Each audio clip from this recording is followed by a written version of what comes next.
అతనా? పరిశుద్ధ బ్రదర్, అందరికీ good evening. మీ అందరికీ ప్రభు నామంలో వందనాలు. నాకు కొంచెం ల్యాప్టాప్ కెమెరా సరిగా రావట్లేదు. నా దాన్ని కొంచెం మీరు అడ్జస్ట్ చేసుకోండి. ఏదో కొద్దిగా ప్రాబ్లం వచ్చినట్టుగా ఉంది. ఆ,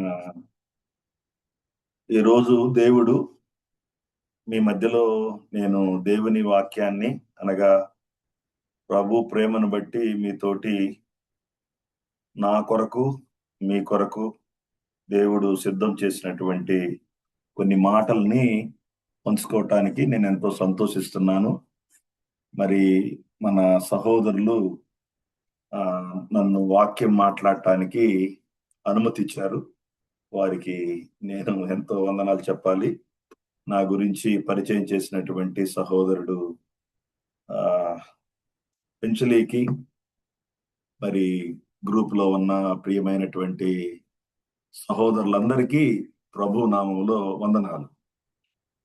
పోయిన బైబిల్ స్టడీలో సహోదరుడు వాక్యం చెబుతూ ఉన్నప్పుడు ఫిలోమోనుకు రాసినటువంటి పత్రిక మాట్లాడుతూ ఉన్నప్పుడు నేను చాలా అలిసిపోయి ఆ వాక్యాన్ని వింటూ ఉన్నప్పుడు నాకు ఫిలోమోను పత్రికలో జాన్ మార్క్ యొక్క ప్రస్తావనని ఆయన మాట్లాడలేదు, కానీ నా దృష్టికి వచ్చింది.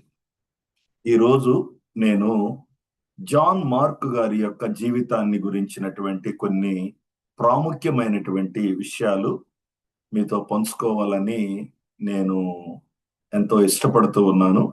దయచేసి మీరు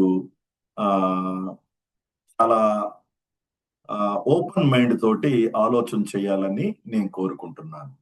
కాలయాపన చేయకుండా మరి మీ అందరికీ ప్రభునామంలో వందనాలు తెలియచేస్తూ వాక్యాన్ని మనము మాట్లాడుకుందాము. అపోస్తుల కార్యములు 15వ అధ్యాయాన్ని మనము గమనించినట్లయితే 15వ అధ్యాయము 36 నుండి 41 వచనాల వరకు నేను చదువుతాను, మీరు గమనించండి. Acts chapters 15 verse 36 to 41. కొన్ని దినములైన తర్వాత ఏ పట్టణములలో ప్రభు వాక్యము ప్రచురించటమో ఆయా ప్రతి పట్టణంలో ఉన్న సహోదరుల యొద్దకు తిరిగి వెళ్ళి వారు ఎలాగో ఉన్నారో మనము చూతమని పౌలు బర్నబాతో అనెను. అప్పుడు మార్కు అను మారు పేరు గల యోహానును వెంటబెట్టుకొని పోవుటకు బర్నబా ఇష్టపడెను. అయితే పౌలు పుంపులియాలో పని కొరకు తమతో కూడా రాక తమను విడిచిన వానిని వెంటబెట్టుకొని పోవుట యుక్తము కాదని తలంచెను. వారిలో తీవ్రమైన వాదము కలిగినందున వారు ఒకనితో ఒకడు విడిచి వేరైపోయిరి. బర్నబా మార్కును వెంట పెట్టుకుని ఓడ ఎక్కి కుప్రాకు వెళ్ళెను. పౌలు శీలలను ఏర్పరచుకుని సహోదరుల చేత ప్రభు కృపకు అప్పగింపబడిన వారై బయలుదేరి సంఘములను స్థిరపరచుచు సిరియా, కిలికియా దేశముల ద్వారా సంచారము చేయుచుండెను. ఈ వాక్యాన్ని మనము గమనించినప్పుడు ఇద్దరు గొప్ప దేవుని సేవకుల మధ్యలో భేద అభిప్రాయాలు ఏర్పడినట్లుగా మనకు ఇక్కడ ఈ వాక్యం ద్వారా కనబడుతుంది. కారణాలు ఏవైనా కావచ్చు, మనము వాటిని భేద అభిప్రాయాలు అనేటటువంటి మాటకు మనము చెప్పుకోవచ్చు అని నేను అనుకుంటూ ఉన్నాను. భేద అభిప్రాయాలు ఏంటి అనేటటువంటి భేద అభిప్రాయం కంటే కూడా మనం చూడాల్సినటువంటి విషయం ఏంటంటే, ఎవరు ఈ జాన్ మార్క్? జాన్ మార్కు ఎవరు? ఆయన నేపథ్యం ఏంటి? ఆయన యొక్క వ్యక్తిగతమైనటువంటి విషయాలు ఎక్కువ లోతుల్లోకి వెళ్ళి నేను ఏమి మాట్లాడకుండా బేసిక్ గా అవసరమైన విషయాలను మాత్రం మీ దృష్టికి నేను తీసుకురావటానికి ప్రయత్నం చేస్తాను. ఒకసారి మనము అపోస్తుల కార్యములు 12వ అధ్యాయము 12వ వచనంలోని గనక వెళ్ళినట్లయితే అక్కడ ఒక చిన్న క్లూ మనకి దొరుకుతుంది. ఇట్లు ఆలోచించుకొని అతడు మార్కు అను మారు పేరు కలిగిన యోహాను తల్లి అయిన మరియ ఇంటికి వచ్చెను. అక్కడ అనేకులు కూడి ప్రార్థన చేయిచుండిరి అనే మాట ఉంటుంది. అంటే బహుశా ఈయన ఒక విశ్వాస కుటుంబానికి చెందినటువంటి వ్యక్తి. బహుశా విశ్వాస కుటుంబంలో జన్మించినటువంటి వ్యక్తి. వీళ్ళ అమ్మగారు భక్తిపరురాలు. వీరింట్లో సమయానికి అనుకూలంగా కొన్ని ప్రార్థనలు మరి లేక సంఘము నడుస్తుద్దేమో నాకు తెలియదు, కానీ ప్రార్థనలు మాత్రం మరి సంఘానికి గడ్డు కాలంగా ఉన్నప్పుడు పేతురు గారిని చెరసాలలో వేసినప్పుడు సంఘము మరి ప్రార్థించేటటువంటి వ్యక్తులుగా ఉన్నప్పుడు వీరు ఇళ్ళు విశ్వాసులకి ఆశ్రయంగా ఉంది. అంటే వీళ్ళ కుటుంబం దేవుని కొరకు బాగా త్యాగం చేసేటటువంటి కుటుంబం. ఈ కుటుంబం దేవుని కొరకు కష్టాలను ఎదుర్కోవటానికి ఇష్టపడిన కుటుంబం. ఈ కుటుంబం దేవుని బిడ్డలను ప్రేమించేటటువంటి కుటుంబం. ఎందుకు అలా అంటున్నామంటే అక్కడ వాళ్ళు మరి తలుపులు వేసుకొని గడియలు పెట్టుకొని ప్రార్థిస్తూ ఉన్నట్లుగా ఎంతో భారంతో ఆసక్తితో ఒక పర్టికులర్ పర్సన్ గురించి ప్రార్థన చేస్తున్నట్లుగా మనకు కనబడుతుంది. ఇది వీళ్ళ యొక్క కుటుంబ నేపథ్యము.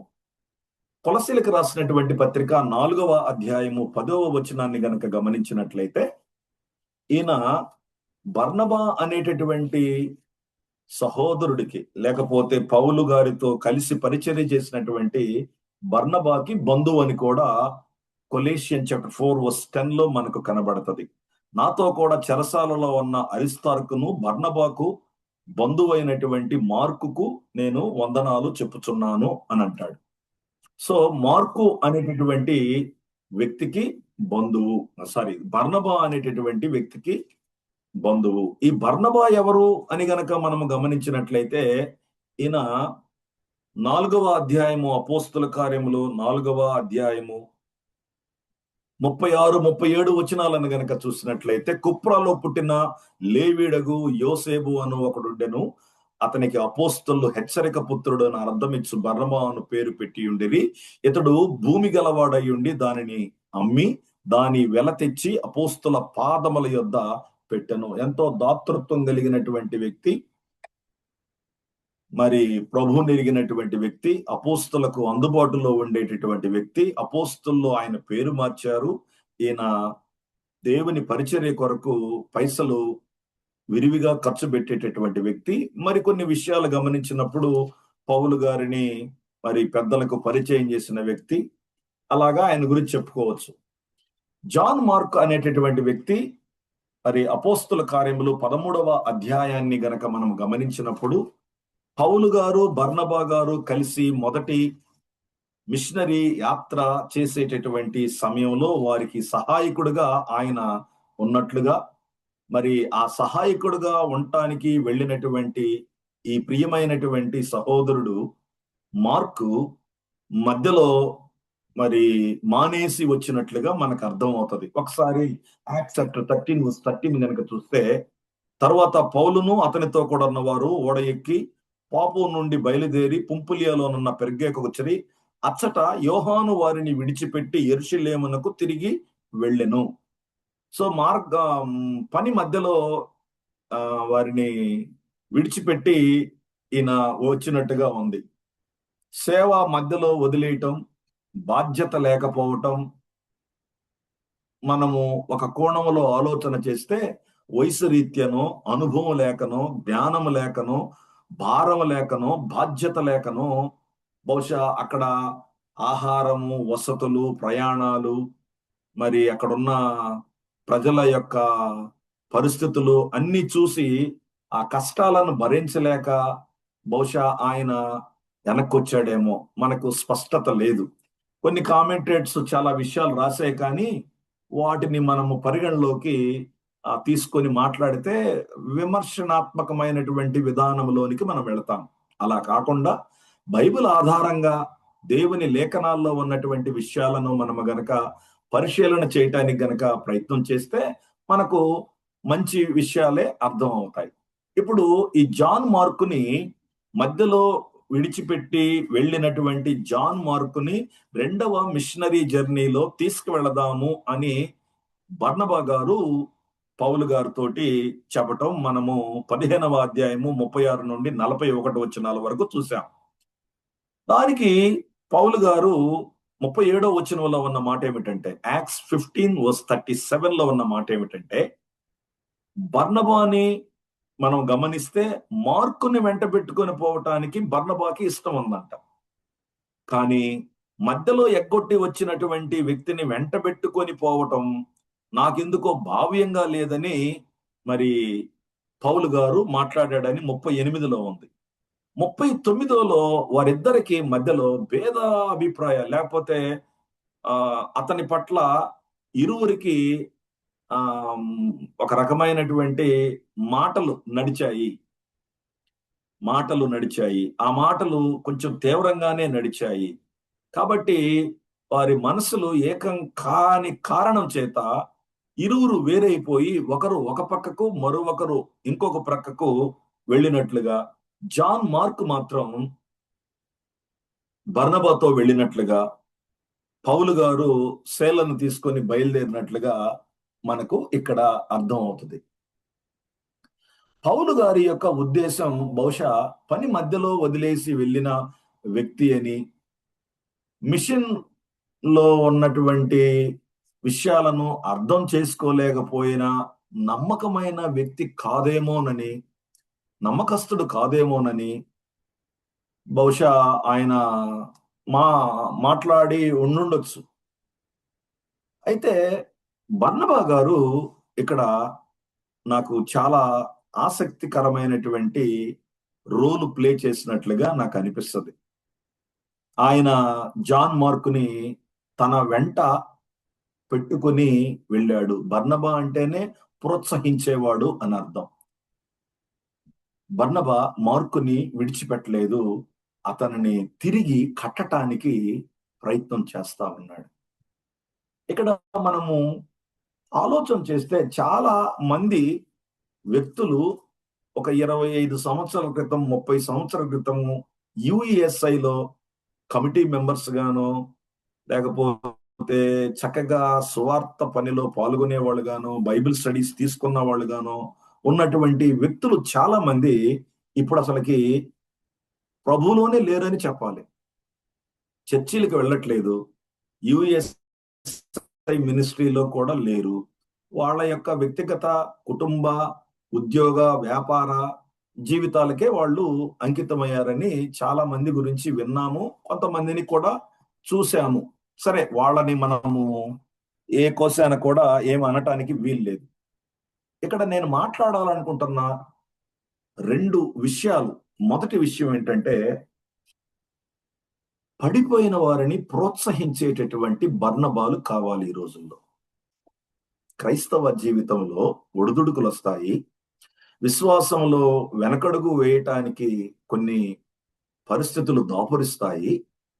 అలాంటి చిన్న చిన్న తమ్ముళ్ళని, లేకపోతే అప్పుడే విశ్వాస జీవితాన్ని మొదలుపెట్టినటువంటి సహోదరులని సర్దుకొని పోయేటటువంటి వ్యక్తులు ప్రస్తుతము క్రైస్తవ్య సభ్య సమాజానికి లేదా పారా చర్చెస్ కి ఎంతో ఎంతో అవసరము. సమస్యలు వస్తాయి, ఆ సమస్యల్ని ఎంతో అర్థవంతంగా అనలైజ్ చేయగలిగేటటువంటి నాయకులు కావాలి. పడ్డా వాళ్ళని లేపేటటువంటి నాయకులు కావాలి. జారిపోయిన వాళ్ళని ఒడిసి పట్టుకునేటటువంటి నాయకులు కావాలి. బహుశా మనలో ఉన్న వ్యక్తులు, మన ఓబిలేస్ అన్న, జయకుమార్ అన్న కాకుండా మనం అందరమే 45 నుండి 50 లేదా 40 నుండి 50 మధ్యలో ఉన్నటువంటి వ్యక్తులం.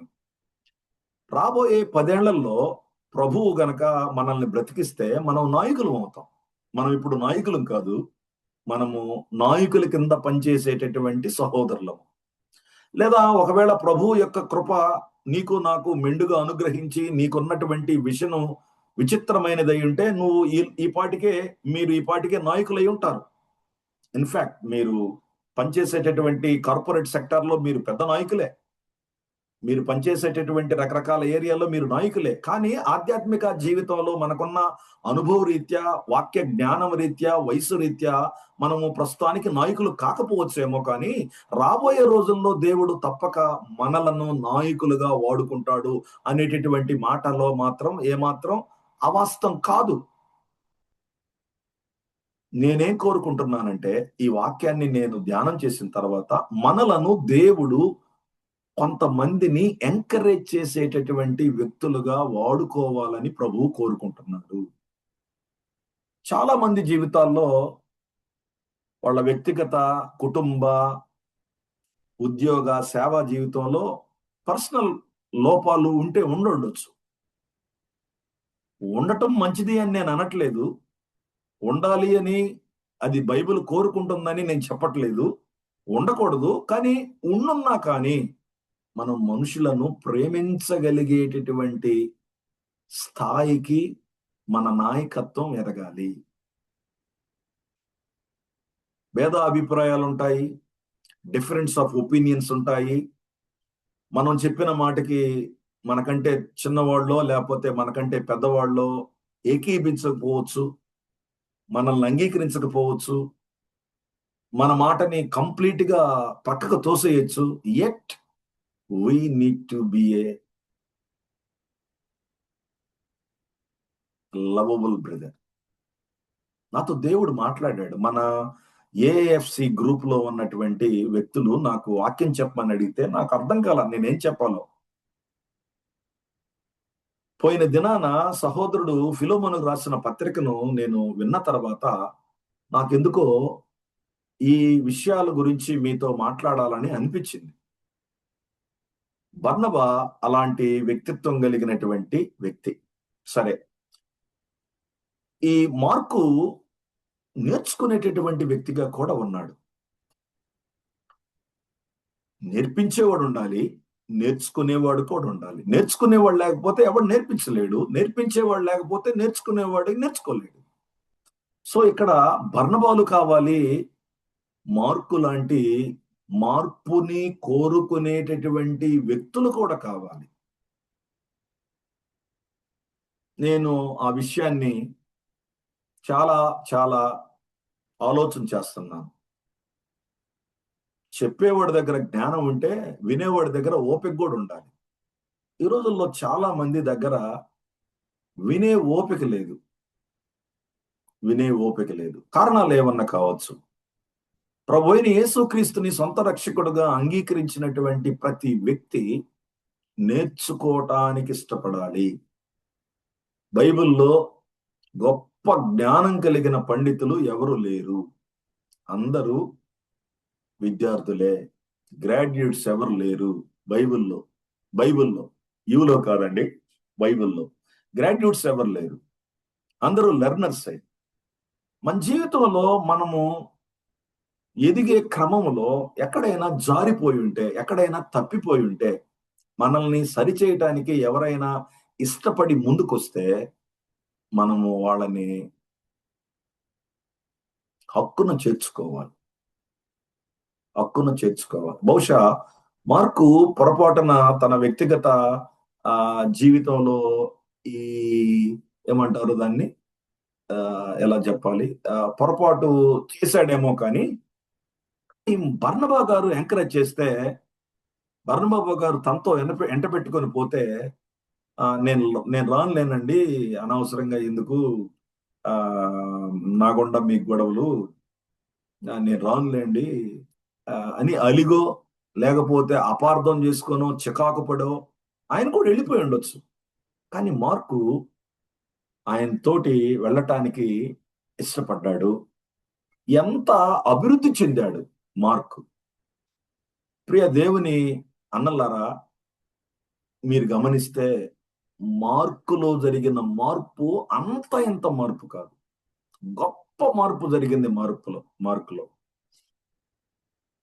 పేతురు రాసినటువంటి మొదటి పత్రిక 5వ అధ్యాయము 13వ వచనాన్ని గనక గమనించినట్లయితే, పేతురు రాసినటువంటి మొదటి పత్రిక 5వ అధ్యాయము 13వ వచనాన్ని గనక గమనించినట్లయితే, ఇలా రాయబడి ఉన్నది, బబులోనులో మీ వలె నేర్పించబడిన ఆమెయు నా కుమారుడైన మార్కును మీకు వందనములు చెప్పుచున్నారు.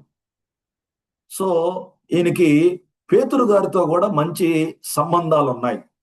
యూదులకు అపోస్తలుడిగా ఉన్నటువంటి పేతురు అన్న గారితో కూడా మార్కుకి మంచి సంబంధాలు ఉన్నట్లుగా, ఆయన ప్రోత్సాహంతోనే ఈయన మరి మార్కు సువార్త అనే పుస్తకం రాసినట్లుగా కొంతమంది చరిత్రకారులు, బైబిల్ పండితులు చెప్తారు. సరే, అది పెద్ద విషయం కాదు గాని ఇక్కడ మనము నేర్చుకోవాల్సినటువంటి మరొక పాఠం ఏమిటంటే, ఏ వ్యక్తి అయితే ఇతను మనతో వద్దు, ఇతను మనకు పనికిరాడు అని తనను సేరదీసినటువంటి బర్నబానైనా వదులుకోవటానికి ఇష్టపడ్డాడు కానీ మార్కుని వెంట పెట్టుకోవటానికి వెళ్ళటానికి ఇష్టపడలేదు. బర్నబా పౌలు గారికి ఎంతో ఎంతో మేలు చేసిన వ్యక్తి, ఎంతో సహకారం అందించిన వ్యక్తి, ఎంతో ప్రోత్సాహాన్ని అందించినటువంటి వ్యక్తి. ఎన్నో విధాలుగా బర్నబా గారు పౌలు గారికి మేలు చేసిన వ్యక్తిగా మనకు కనబడతాయి. మరి ఎంత నష్టం చేశాడో, ఎంత మనసు గాయపరిచాడో, ఎంత కష్టాన్ని తెచ్చాడో నాకు కరెక్ట్ గా తెలియదు కానీ పౌలు గారు వద్దు, ససేమరా అనేటటువంటి స్థాయికి వెళ్ళిపోయాడు. ఈ అధ్యాయానికి ముందు మనము పౌలు యొక్క పరిస్థితిని గనక 14వ అధ్యాయంలో 19వ వచనంలో గనక మనం చూస్తే పౌలు గారి యొక్క పరిచర్య ఎలా ఉందంటే 14:19 అంతియోకయ నుండి ఇకోనియ నుండి యూదులు వచ్చి జనసమూహములను తమ పక్షముగా చేసుకుని పౌలు మీద రాళ్లు రువ్వి అతడు చనిపోయినని అనుకుని పట్టణం వెలుపలకి అతనిని ఈడ్చిరి. అయితే శిష్యులు అతని చుట్టూ నిలిచి ఉండగా అతడు లేచి పట్టణంలో ప్రవేశించి మరునాడు బర్నబాతో కూడా దెబ్బేకును బయలుదేరిను. వారు ఆ పట్టణంలో సువార్త ప్రకటించి అనేకులను శిష్యులుగా చేసిన తర్వాత లుస్త్రాకును, ఇకోనియాకును, అంతియోకయకును తిరిగి వచ్చి శిష్యుల మనసులను దృఢపరిచి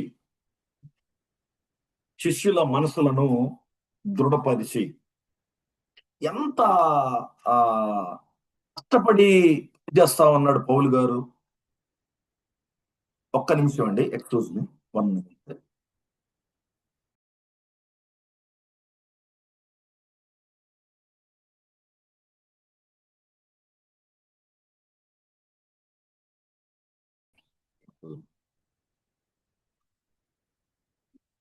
మనం అక్కడ గమనించినట్లయితే పౌలు గారు ప్రాణం పోయినా కానీ ప్రాణాన్ని లెక్క చేయకుండా సేవ చేస్తున్నాడు. రాళ్ళు రువ్వి ఆయన చనిపోయిన పరిస్థితుల్లోకి వెళ్ళి మళ్ళీ లేచి సేవ చేస్తున్నాడు.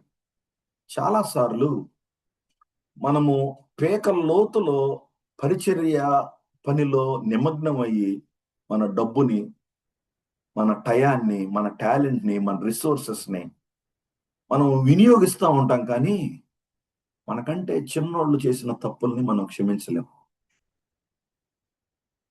అంటే నేను ఎవరినో విమర్శిస్తానికి ఇలా మాట్లాడలేదండి, ఆనెస్ట్ గా మాట్లాడుతున్నాను. నాకు అలా లేదు, నాకు అనిపిస్తుంది.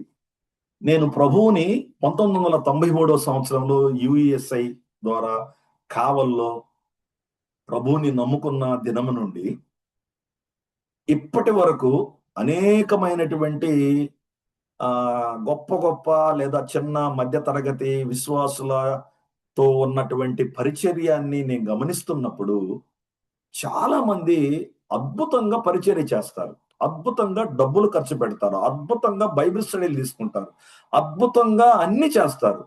కానీ మనుషుల్ని ప్రేమించే విషయంలో, వాళ్ళు చేసిన తప్పులను మన్నించే విషయంలో చాలా సార్లు ఎందుకో మనం వాళ్ళని అనకూడదు కానీ వాళ్ళకి జరిగిన అన్యాయం కానీ వాళ్ళకి జరిగిన గాయం కానీ అంత పెద్దది కావచ్చు. కానీ మన ప్రభు అయిన యేసుక్రీస్తును బట్టి మనము మనుషుల్ని క్షమించగలిగి ఉండాలి, ప్రేమించగలిగి ఉండాలి, వారిని తిరిగి ఆహ్వానించగలిగి ఉండాలి. ఎందుకనో ఈ 13, 14 అధ్యాయాల్ని మనం చదువుతున్నప్పుడు పౌలు గారు ఆయన అతన్ని విడిచిపెట్టి వెళ్ళిన తర్వాత కూడా అద్భుతంగా పనిచేశాడు. కానీ అతన్ని దాన్ని ఏమంటారండి, రిసీవ్ చేసుకోలేకపోయాడు, మన్నించలేకపోయాడు, తిరిగి చేర్చుకోలేకపోయాడు. మిత్రులారా, మార్కులాగా మనము మధ్యలో పనులను ఎగ్గొట్టడం న్యాయం కాదు, మంచి పని కాదు.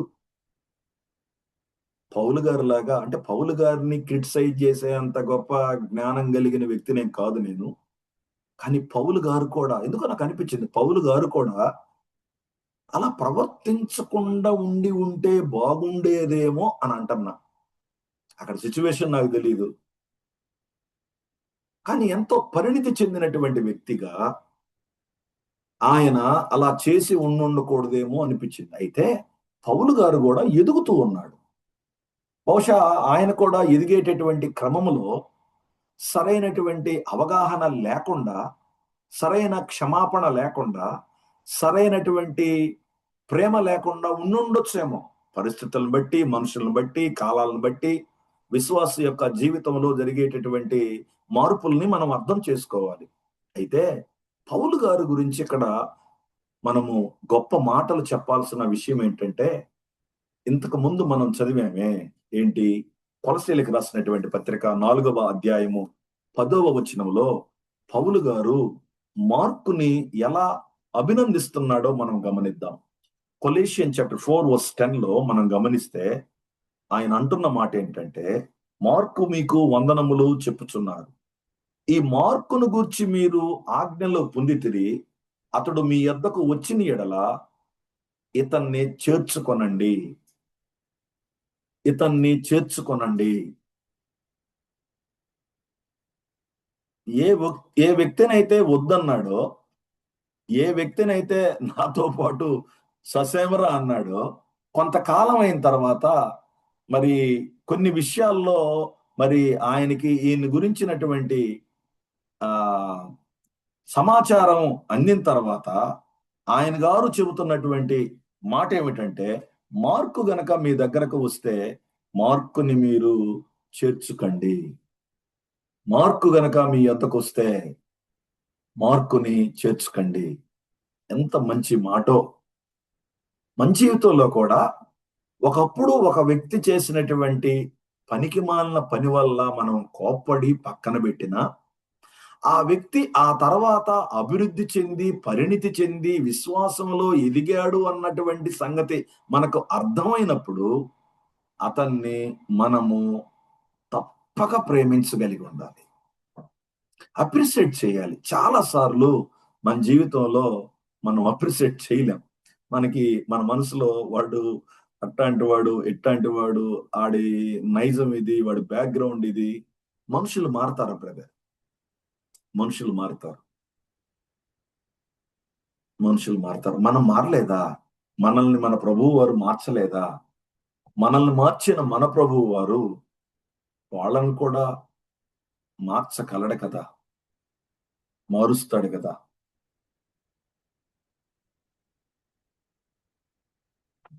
ఆలోచన చేద్దాం మనం. మనము పౌలు గారిలాగా కోపపడవలసిన సమయంలో కోపపడినా, ప్రక్కన పెట్టవలసిన సమయంలో ప్రక్కన బెట్టినా, బాధ్యతల నుండి తొలగించాల్సిన సమయంలో తొలగించినా, వాళ్ళు ఏదో ఒక విధంగా అభివృద్ధి చెందారనేటటువంటి సమాచారం మన దృష్టికి వచ్చినప్పుడు, మనం తప్పక, తప్పక మనుషుల్ని పౌలు వలె అభినందించాలి.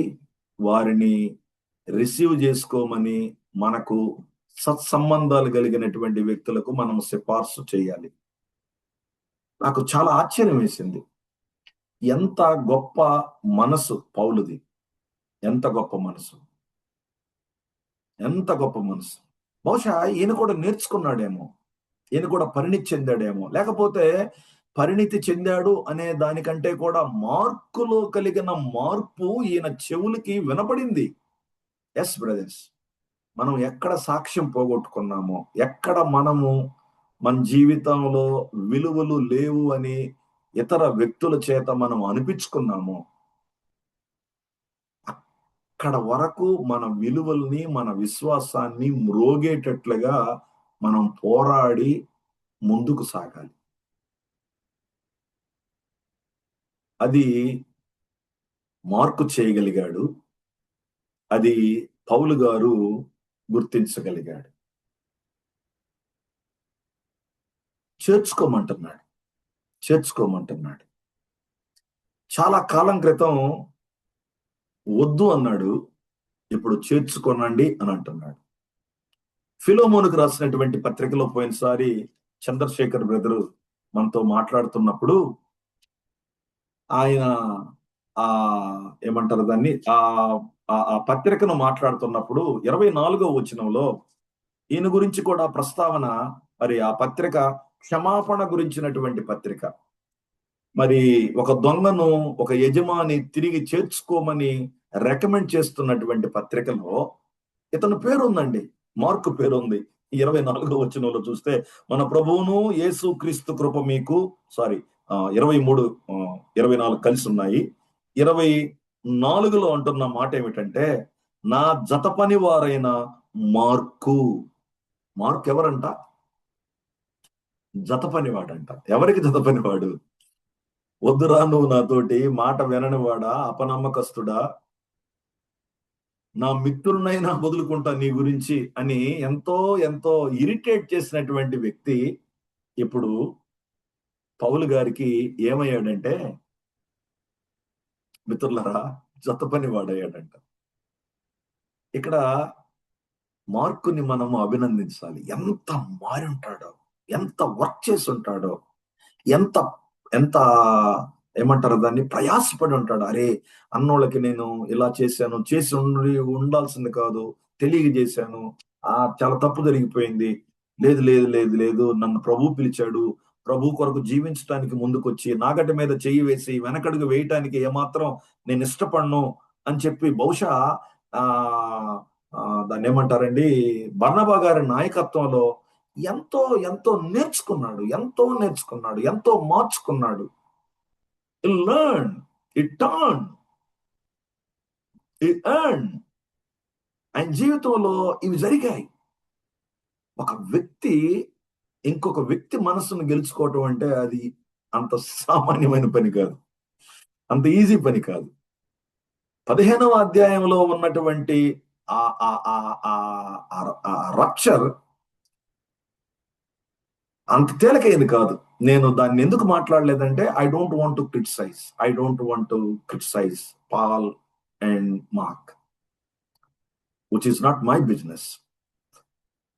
కానీ నాకు ఇక్కడ బాగా అర్థమైనటువంటి మాట ఏమిటంటే, మార్కు విపరీతమైనటువంటి వర్క్ చేశాడు. ఎస్ బ్రదర్, మనము బహుశా చదువుకునే రోజుల్లో చాలా మంచి విశ్వాస జీవితం, మంచి క్వైట్ టైం, మంచి ప్రేయర్ టైం, మంచి విబిఎస్లు, బిబిఎస్లు, లేకపోతే పర్సనల్ ఇవాంజలిజం ఇలాంటి చేసేవాళ్ళమేమో పుట్టలో.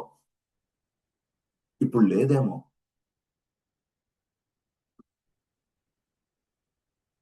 అక్కడ ఇక్కడ నా గురించి అతను ప్రభువులో లేడు, లేదు ప్రభువుకు టైం ఇవ్వట్లేదు అని చెప్పుకుంటున్నారేమో. కారణాలు ఏమన్నా కావచ్చు. వాటన్నిటిని మనము ఈ 2026 సంవత్సరంలో పరిగణలోకి తీసుకొని కాసేపు మనల్ని మనం పరిశీలన చేసుకొని పరీక్షించుకొని, what is wrong with me, why it has, ఎందుకు ఇది జరిగింది, where, how, when, so what అనేటటువంటి ప్రశ్నలను మనల్ని మనం మీద వేసుకొని, ఎవరి మీదో మనం విమర్శ చేయాల్సిన అవసరం లేదు, మనల్ని మనం విమర్శించుకొని, ఒకవేళ నువ్వు మంచిగా ఉన్నావా, వెల్ అండ్ గుడ్. ఒకవేళ అక్కడ తప్పిపోయావా, మీరు కాదండి, నేను కూడా, మనందరినీ సెల్ఫ్ ఎగ్జామ్ చేసుకున్నాం. 2వ తిమోతికి రాసినటువంటి పత్రిక 4వ అధ్యాయము 11వ వచనంలో, 2వ తిమోతికి రాసినటువంటి పత్రిక 4వ అధ్యాయము 11వ వచనంలో పౌలు గారు ఇలా రాస్తున్నాడు. లూకా మాత్రమే నా యొద్ద ఉన్నాడు, మార్కుని వెంట పెట్టుకుని రమ్ము, అతడు పరిచారము నిమిత్తము నాకు ప్రయోజనకరమైన వాడు. సార్, మామూలు మాట కాదు సార్, ఈ మాట మామూలు మాట కాదండి, ఇది ప్రయోజనకరమైన వాడు. మార్కు నాకు ప్రయోజనకరమైన వాడు, మార్కు నా జత పనివాడు, మార్కు మీ యొద్దకు వస్తే చేర్చుకోనండి. మామూలు వచనాలు కావు ఇవి బైబిల్లో. ఒకవేళ మనకు గనక టైం ఉంటే ఒక రోజంతా మనం మాట్లాడుకోవాల్సినటువంటి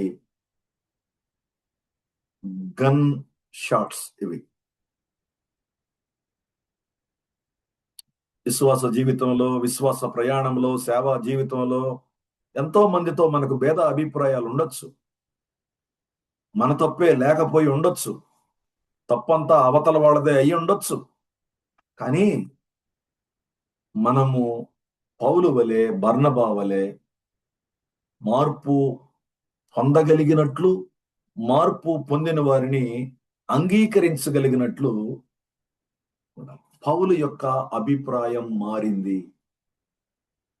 ఎందుకు అంటే మార్కు యొక్క విశ్వాసం పెరిగింది. విఫలమైన వాడు వినియోగించుకోవటానికి అర్హతను సాధించాడు, సంపాదించాడు.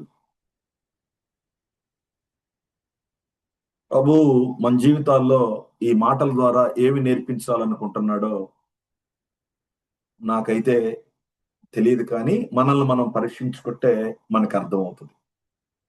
నేను ఈ విషయాలన్నిటినీ గమనించినప్పుడు ఒక 5 పాయింట్లు నేను రాసుకున్నాను.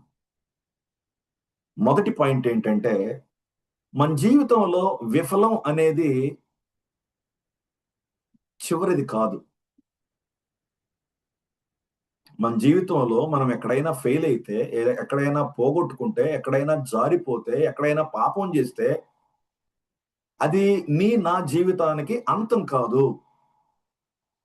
మళ్ళీ తిరిగి మనం ప్రభు దగ్గరకు వస్తే, మళ్ళీ తిరిగి మనము ప్రభు కాళ్ళ మీద పడితే, ఆయన రెట్టింపు ఉత్సాహంతోటి మనల్ని కనికరించి వాడుకోవటానికి సిద్ధంగా ఉన్నాడు. రెండవ మాట, మనందరి జీవితాల్లో మనకు మెంటర్స్ అవసరం.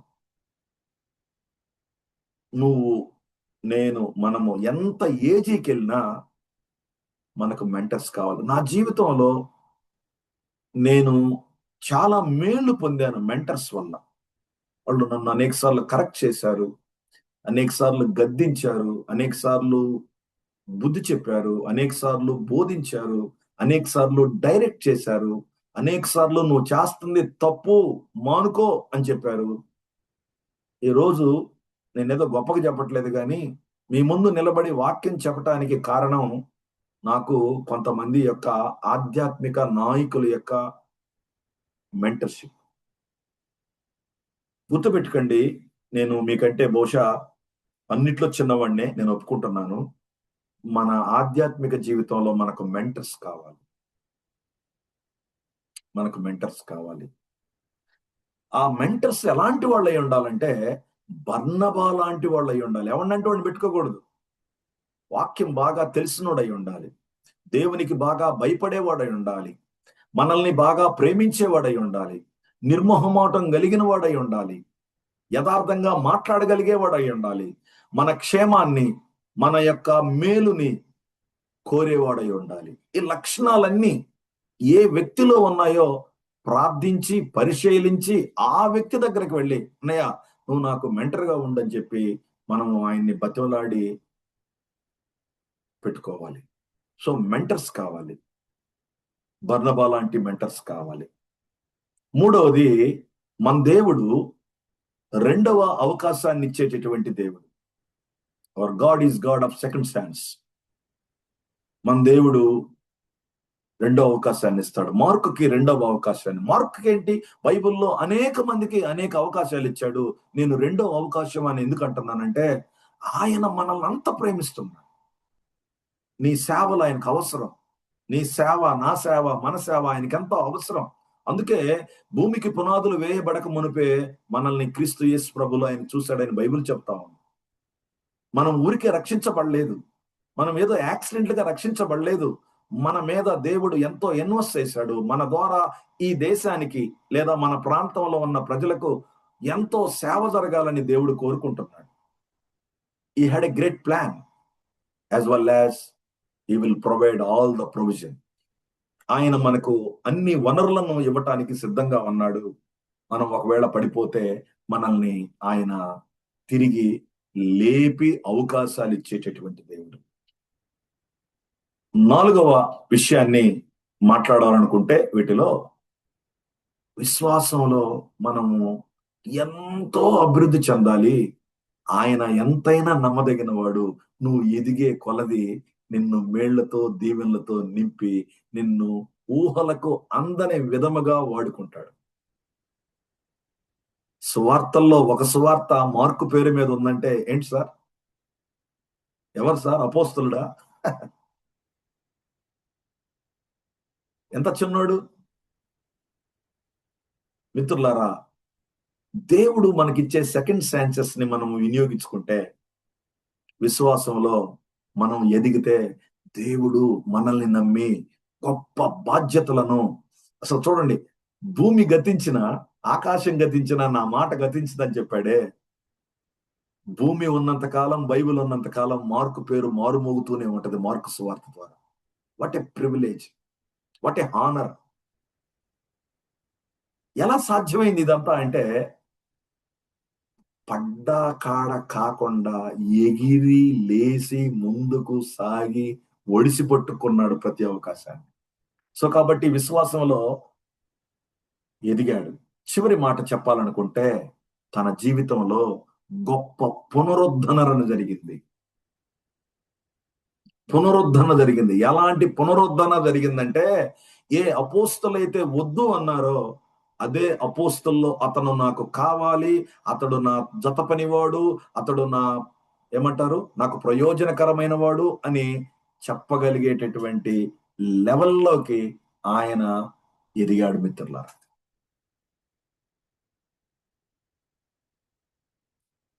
మన జీవితంలో మనము ఎదుగుతున్నామా లేక ఆగిపోయామా? మన జీవితంలో మనం మనుషుల్ని ప్రోత్సహిస్తున్నామా? ప్రతి దానికి విమర్శిస్తున్నామా? మన జీవితంలో చిన్న చిన్న విషయాలకి ఊరికే చిరాకు పడి మనుషుల్ని దూరం చేసుకుంటున్నామా? 1998వ సంవత్సరంలో డిగ్రీ అయిపోయి ఒంగోలు శర్మ కాలేజీలో నుండి బయటపడేటప్పుడు చివరి మీటింగ్ రోజు నేను ప్రేయర్ సెక్రటరీగా నా రిపోర్ట్ ని చదివిన తర్వాత అక్కడ ఉన్నటువంటి ఒక గ్రాడ్యుయేట్ నేను చేసిన పొరపాట్లన్నిటినీ ఒక నోట్స్ పేపర్లో రాసుకొని ఆయన చదివాడు. రజనీకాంత్ ఇలా ఇలా ఇలా ఇలా ఇలా ఇలా ఈ ప్రోగ్రామ్ ఆడు చేశాడు, ఆ ప్రోగ్రామ్ ఇటు చేశాడు, ఇంత నష్టం చేశాడు, అంత ఇబ్బంది పెట్టాడు, అంటే అన్ని చదివాడు. అన్ని చదివి అయిపోయిన తర్వాత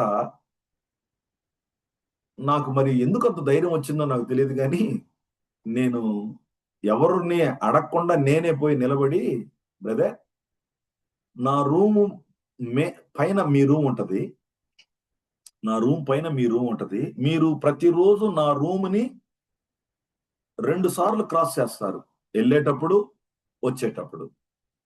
అంటే 360 రోజుల్లో కనీసం ఒక 300 సార్లు మీరు నా ఇంటి మీదుగా ప్రయాణం చేసి ఉంటారు. చిన్నవాడిని, అనుభవం లేదు, జ్ఞానం లేదు, తెలివితేటలు లేదు. నేను చేసిన తప్పుల్ని ఏడ చదివేదానికంటే నేను తప్పు చేస్తున్న రోజే గనక నాకు గనక మీరు గనక చెప్పుంటే రెండోసారి ఆ పొరపాటు జరగకుండా ఉండేది కదా అని నేను చాలా చిన్నవాడిని ఆ మాట చెప్పాను. ఆ వ్యక్తి నన్నేదో క్రిటిసైజ్ చేయాలని రాసుకొని చెప్పాడు గాని నేను లేచి చెప్పిన తర్వాత చాలా రియలైజ్ అయ్యాడు. చాలా మంది గ్రాడ్యుయేట్స్ అందరూ అవును, తప్పు జరిగిన వెంటనే చెప్పుంటే తమ్ముడు సరిచేసుకునేవాడు, మిగతా ప్రోగ్రామ్స్ లో అదే తప్పు రిపీట్ కాకుండా ఉండేది అని అభిప్రాయాన్ని వెల్లబుచ్చారు. నేనేదో గొప్ప పని చేశానని చెప్పట్లేదు, చెప్తున్నాను ఒక చిన్న అనుభవం, ఎప్పుడో 98లో జరిగిన అనుభవం. మెట్టుకు ప్రియ మిత్రులారా, సహోదరులారా, అన్నలారా, మన జీవితంలో మనము ప్రభు పని కొరకై పిలువబడ్డాం. ప్రభు ప్రేమ కొరకై మనము ప్రస్తుతం జీవిస్తున్నాం. ఒడిదుడుకులు అంటారా? ఉంటాయి. లోపాలు అంటారా? ఉంటాయి. చేతగానితనం అంటారా ఉంటది, భయమా ఉంటది, అన్నీ ఉంటాయి. చనిపోయేదాకా మనలో అన్నీ ఉంటాయి.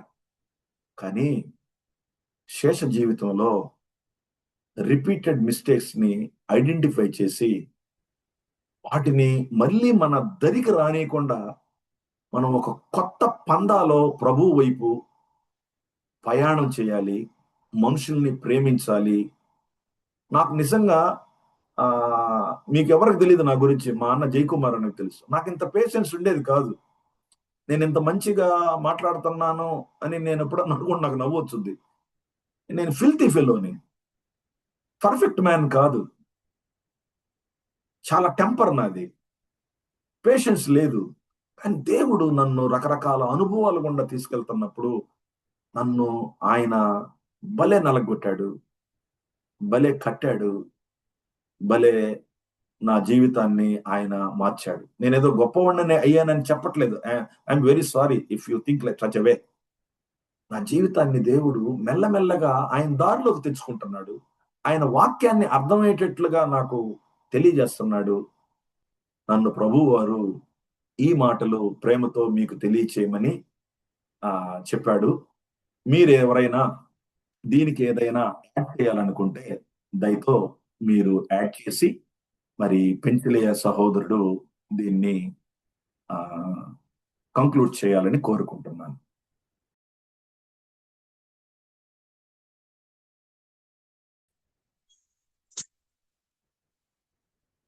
Thank you so much Rajinikanth అన్న.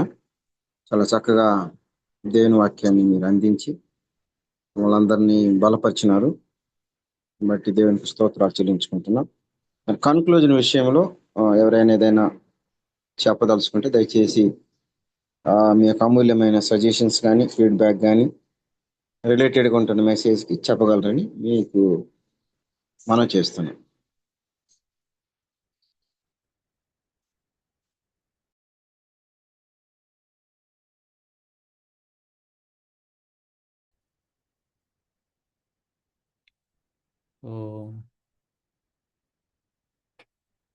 Rajinikanth brother, praise Lord.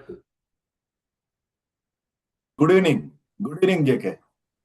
Good evening ఏదో నాకు తెలీదు. Just so wonderfully God used you. నాకు నీ తలంపులు ఏంటంటే అసలు నేను పాలు అట్లాగా చేయటంలో అంటే ఆ టైంలో అతను ఉన్నటువంటి టెన్షన్స్ కూడా నేను కొంచెం కన్సిడర్ చేయొచ్చు, అంటే ఆలోచించేయాలనుకుంటున్నాను. విషయం ఏంటంటే అతను అంటే అట్లా నిర్ణయం తీసుకోవటము, తర్వాత దాన్ని మళ్ళా అతను గ్రహించి, అంటే ఒక మనిషి మార్పు చెందటానికి దేవుని పిల్లలు కాకపోతే ఎవరు రిసీవ్ చేసుకుంటారు. అతను ఎక్కడ పోయి ఆ విధంగా మార్పు చెందగలుగుతాడు. అతను అది చేసి ఉండాల్సింది. కానీ అక్కడ బహుశా అతనికి ఈ బాధ్యత, రెస్పాన్సిబిలిటీ అనేది ఎంత ఇంపార్టెంటో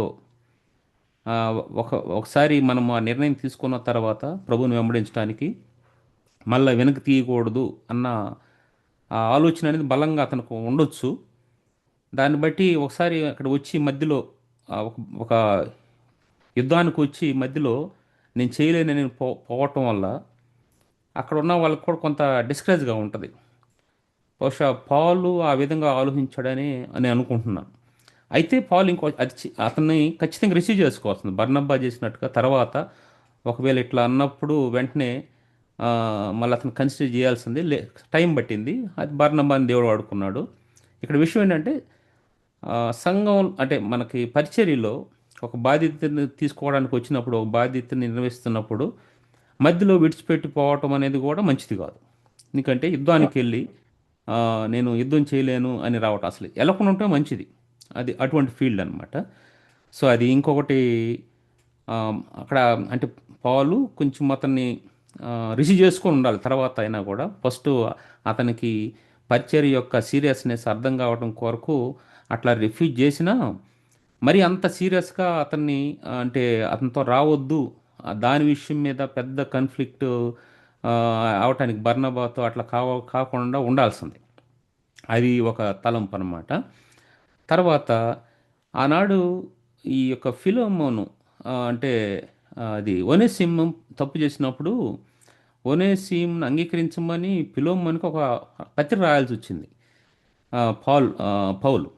అయితే ఇక్కడ పౌలు కొంచెము తప్పుగా ఇతని ఎలా ప్రవర్తించినప్పుడు అతని విషయంలో నువ్వు అతను అంగీకరించు అని వేరొకరు అతనికి ఒక పత్రిక రాసి అవసరం లేకుండా తను ఇక నా దేవుని ఆత్మ నడిపింపు ద్వారా తర్వాత మార్కుని అంగీకరించగలిగాడు. అది గొప్ప విషయం అని నేను నా నా నా తలంపు అనమాట అది. ఇంకొకటి బర్నబాస్ నిజంగా అతను పాలును కూడా అట్లాగే సంఘానికి పరిచయం చేయటము, పాలు అంటే భయపడతా ఉంటే తన గత జీవితాన్ని గుర్తు చేసుకొని వాళ్ళు రిసీవ్ చేసుకునే పరిస్థితిలో ఉంటే బర్నబా తన్ని రిసీవ్ చేసుకొని అట్లా పరిచయం చేయటం అది గొప్పది. దాని అంతటితో ముగించకుండా ఇక్కడ కూడా తను పాలు రిజెక్ట్ చేశాడు కాబట్టి నేను కూడా రిజెక్ట్ చేయాలన్న బలంగా వాడబడుతున్న పాలు చెప్పి నిర్ణయం తీసుకున్నాడు కాబట్టి నేను కూడా ఈ నిర్ణయం తీసుకోవాలి అనే ఆలోచనకి అతను చోటివ్వకుండా తను ఆ, ఆత్మ యొక్క విలువ గుర్తెరిగాడు. బహుశా తను బంధువు కావచ్చు, బంధువు కాకపోవచ్చు.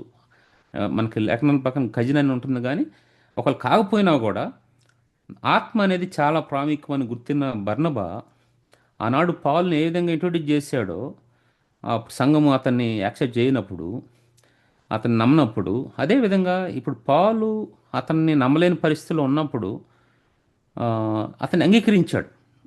బర్నబాసు జాన్ మార్క్ని ఇంకొక ఛాన్స్, అవును దేవుడు అనేక అవకాశాలు తన పిల్లలకి ఇస్తాడు. ఎందుకంటే ఒక ఛాన్స్ కోల్పోయినంత మాత్రాన ఆ, ఇంకొకటి లేదని కాదు. దేవుని ఆత్మకి చాలా ప్రాధాన్యత ఇస్తాడు ఆయన. ఆయన మనిషి నశించిపోకూడదని ప్రాధాన్యత ఇస్తాడు. 99 గొర్రెల కంటే మందలో ఉన్న 99 కంటే ఆ, తప్పిపోయిన ఒక కూరి విషయంలో ఆయన చాలా పట్టింపు కలిగి ఉన్నాడు కాబట్టి. సో బర్నబా అక్కడ ఆయన ప్లే చేసింది చాలా గొప్ప రోల్ అన్నమాట.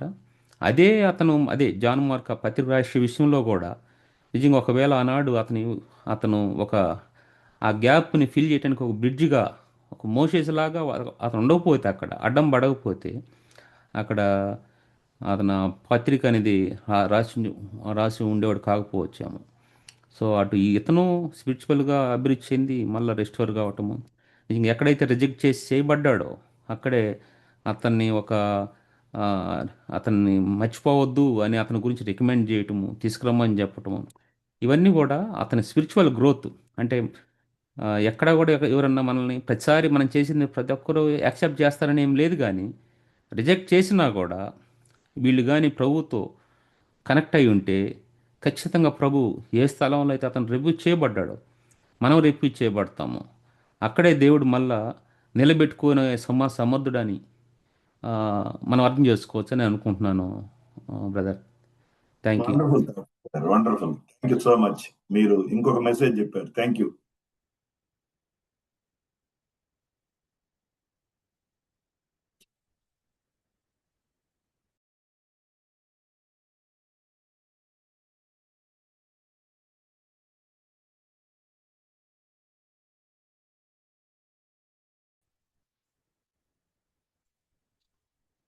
జేకే చెప్పినట్లు జై కుమార్ అని వదిలేసాను ఎవరన్నా.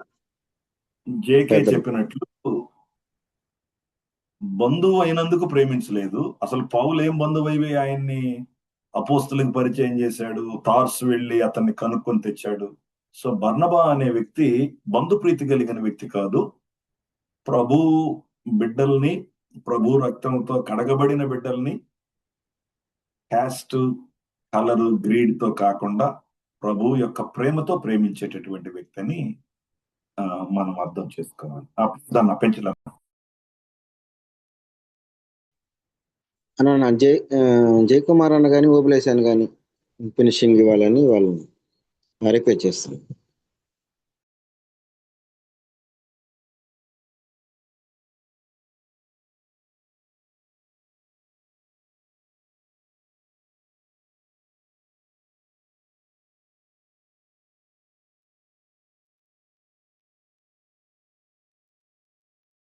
బ్రదర్ వసంత్, నరసింహ,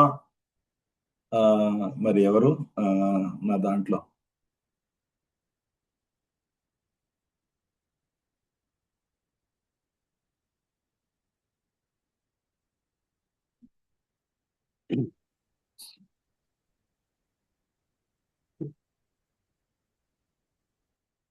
అందరికీ ప్రభునామన వందనాలు తెలియజేస్తా ఉన్నాను.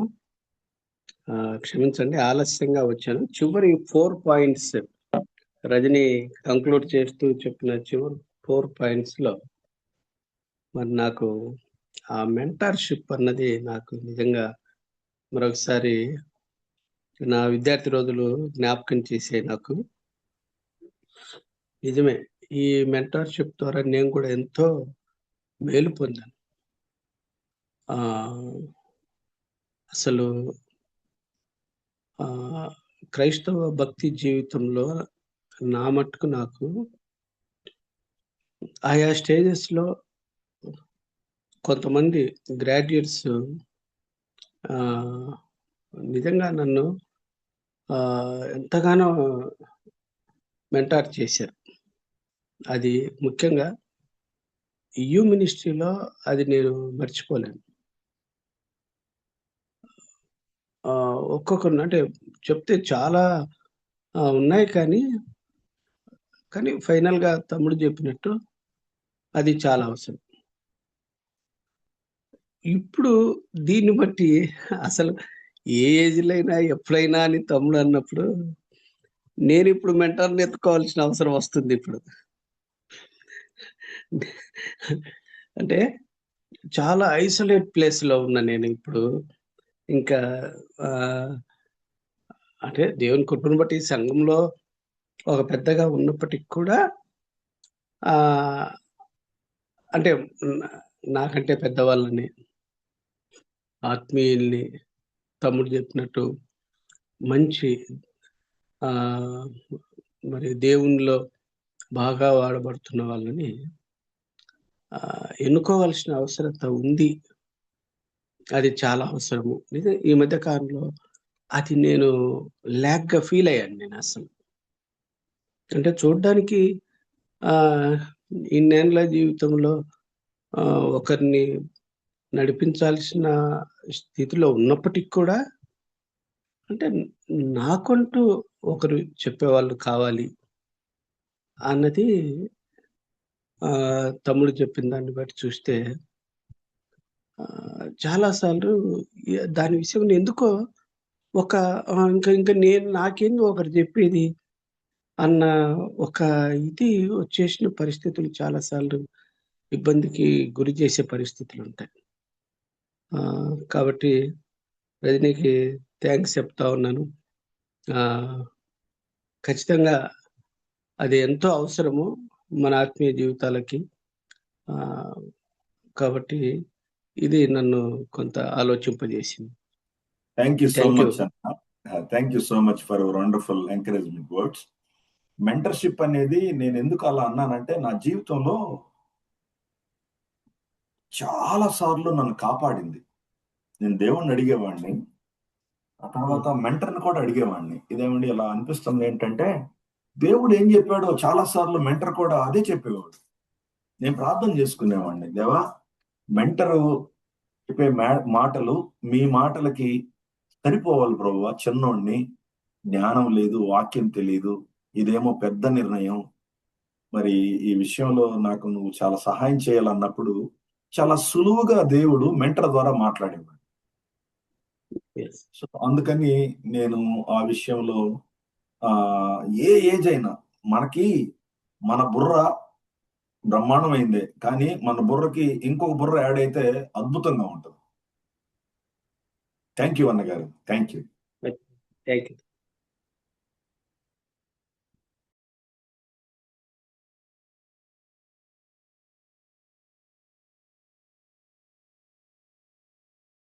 టైం గనక అవుతూ ఉంటే గనక మీరు మీ చేతుల్లోకి తీసుకండి పెంచలయ్య. ఐఎమ్ సారీ, నేనే మాట్లాడుతున్నాను, క్షమించండి. నో ప్రాబ్లం అన్న, నో ప్రాబ్లం. కాదు, మిమ్మల్ని ఎవరైనా ఒక్కరు ఫీడ్బ్యాక్ తర్వాత మనము ప్రైజ్ అండ్ ప్రేయర్ పాయింట్స్కి వెళ్తాము. ఎవరైనా ఒక్కరు, జయకుమార్ అన్న అవైలబుల్ ఉంటే అన్న మీరు ఫినిష్ చేయండి, లేదా ఇంకెవరైనా అందుబాటులో ఉంటే వాళ్ళైనా రావచ్చు. జయకుమార్ అన్న.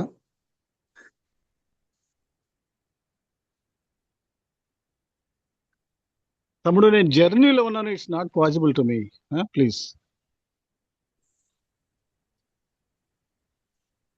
ఇంకెవరైనా ఒక్కరు నాన్న జర్నీలో ఉన్నాను, ఓకేనా ఓకే చూడండి.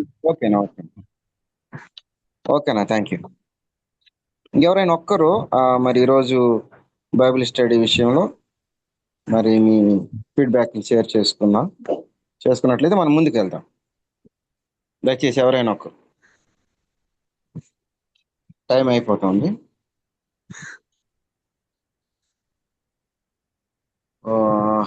ఎవరున్నారు? వసంతరావు అన్న.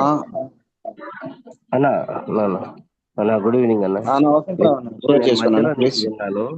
నేను మధ్యలో నుంచి విన్నాను. అయినప్పటికీ అన్న మెంటర్షిప్ వాళ్ళ గురించి చెప్తున్నప్పుడు నిజమే, నేను కూడా చూశాను. అన్న చాలా రఫ్ అండ్ టఫ్ గా ఉండే వ్యక్తి ఒకప్పుడు. సరే, దేవుని సన్నిధికి వచ్చిన తర్వాత ఎలా అయ్యారు అనేది కొంచెం గమనిస్తూ వచ్చాను. అంటే అన్న చెప్పినట్లుగా పత్రికలలో ఉన్నట్లుగా ఒక వ్యక్తి ఏదైనా పర్సనల్ గా ఒకవేళ ఏదైనా కొన్ని బలహీనతలతో ఉంటే అతన్ని మొట్టమొదటిగా పర్సనల్ గా సంధించాలి. ఆ తర్వాత సంఘం వినకపోతే 10 మంది ఎదుట, ఆ తర్వాత సంఘం ఎదుట గద్దించాలని మనకు పత్రికలలో కూడా ఉంది ఆ మాటని. అంటే ఒక వ్యక్తిని పర్సనల్ గా గద్దించినప్పుడు ఆ వ్యక్తి పర్సనల్ గా ప్రేమతో హెచ్చరించినప్పుడు ఆ వ్యక్తి సరిపడతాడు. ఆ తర్వాత ఒకవేళ వినకపోతే అది అతని సంఘం ఎదుట చెప్పి తర్వాత వదిలేయాలని ఉంది. అదేవిధంగా అన్న చెప్పినట్లుగా ఏదైనా మన బలహీనతలు ఉంటాయి కంపల్సరీ, మనుషులం కాబట్టి అలాంటి సమయంలో అలా చెప్తే ఇంకొకసారి నేర్చుకుంటారు. లేకపోతే అది గుర్తు పెట్టుకొని మరి అదే పనిగా స్ట్రెస్ చేసిన సందర్భాలు ఉన్నాయి, చూసాము, అట్లాంటివి మనం అనుభవించాము.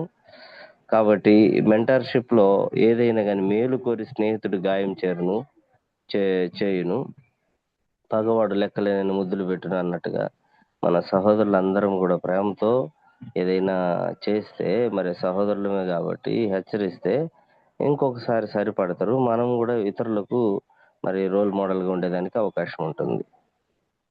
అలాంటి మరి ఒక విధానాన్ని మనం అలవర్చుకుంటే బాగుంటుంది. మనము అందరం కూడా అలవర్చుకుంటే బాగుంటుందని నా అభిప్రాయం. థ్యాంక్ యూ సో మచ్ అన్న. థ్యాంక్ యూ అన్న. రజనీకాంత్ అన్న, మీరు ఏదైనా కన్క్లూజన్ ఉంటే చేసేయండి, తర్వాత మనం ప్రైజ్ అంటే నేను టైం అయిపోద్ది భయంతో పోయినసారి కూడా నేను కొంచెం ఎక్కువ టైం తీసుకున్నాను. నో ప్రాబ్లం అన్న. వేగంగా వారానికి ఒక రోజు కాబట్టి నో ప్రాబ్లం, అదేమి ఇబ్బంది ఏం లేదు. అంటే దేవుని మాట ద్వారా ఓకే. నిజంగా చాలా సంతోషం. ఈరోజు అద్భుతమైన వర్తమానాన్ని దేవుడు అన్న ద్వారా అందించినాడు. నిజంగా ఈ మన లైవ్ లో జరుగుతుంటున్న ప్రతిదీ, అది మనము డెవలప్మెంట్ కానీ అనుకోవచ్చు, లేదా ఫీడ్బ్యాక్ అనుకోవచ్చు, మనం చూస్తున్న అన్ని ఈరోజు దేవుడు మనతో మాట్లాడినాడు. ఆ విషయంలో నేను ఈ ఏఎఫ్సిలో ఉన్న అందరూ నాకు మెంటర్సే, డైరెక్ట్ గా ఇండైరెక్ట్ గా, అందులో నో డౌట్. పోయినసారి బైబిల్ స్టడీ విషయంలో నరసింహ వెంటబడ్డాడు, అన్న మీరు లీడ్ చేయండి అని. ఆ రోజు ఏదో ప్రోగ్రామ్ ఉన్నది, ఈ రోజు కూడా ఇంపార్టెంట్ ప్రోగ్రామ్ ఉన్నది అన్న, మీరు నడిపియాలా అన్నప్పుడు నేను నో చెప్పలేకపోయాను. ఇట్లా లోడ్లు మనకి ఉండాలి ప్రతి విషయంలో. అప్పుడు అది నాకు బలపడడానికి ఈరోజు ఈ బైబిల్ స్టడీ ఎంతగానో నాకు సహకరించింది. నిజంగా దేవునికి నేను స్తోత్రాలు చెల్లించాలి, వందనాలు. అదే విషయంలో రజనీకాంత్ అన్న నిజంగా చాలా చక్కగా బైబిల్ స్టడీ లీడ్ చేసినాడు ఈరోజు. అన్నకి మరి ఏఎఫ్సి తరఫున హృదయపూర్వకమైన వందనాలు చెల్లించుకుంటున్నాం. అన్న, మా రిక్వెస్ట్ ఏంటంటే, మా ఏఎఫ్సి ఎవరైతే రిక్వెస్ట్ చేస్తారో ఆ టయానికి మీరు అవైలబుల్ ఉండాలని ప్రేమపూర్వకమైన వినపం అన్న. అలాగే ఈ పాయింట్ నోట్ చేసుకోనండి. అలాగే థ్యాంక్ యూ అన్న. సో ఈ సమయంలో మనము ప్రైజ్ అండ్ ప్రేయర్ పాయింట్స్కి వెళ్దాం. ఎవరైనా గత